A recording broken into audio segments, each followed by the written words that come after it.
रामकृष्ण हरी। आज आपण सार्थश्री ज्ञानेश्वरी अध्याय 18 ओवी क्रमांक 197 या ओवीचा थोडक्यात अर्थ पाहणार आहोत।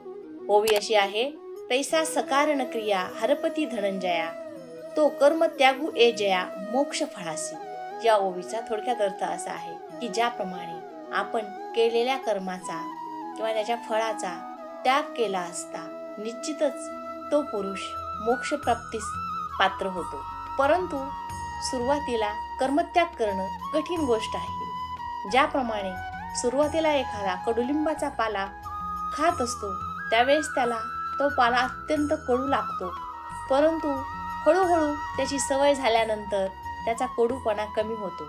किंवा आपली दुभती गाय मधुर आणि गोड दूध देत असते, परंतु तिच्याकडे मारकेपणाची वाईट सवय असते।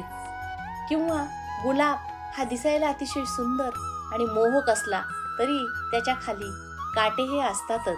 त्याचबरोबर एखाद्याला रुचकर आणि मधुर जेवण जेवायचं असेल तर ते करण्यामध्ये खटपट आणि कष्ट हे आलेच। त्याचप्रमाणे आपल्यामधील अज्ञान दूर सारून आपण केलेल्या कर्माची कुठल्याही प्रकारची फळाची अपेक्षा दूर न बाळगणं ही अतिशय अवघड गोष्ट आहे, परंतु अशक्य मात्र नाही।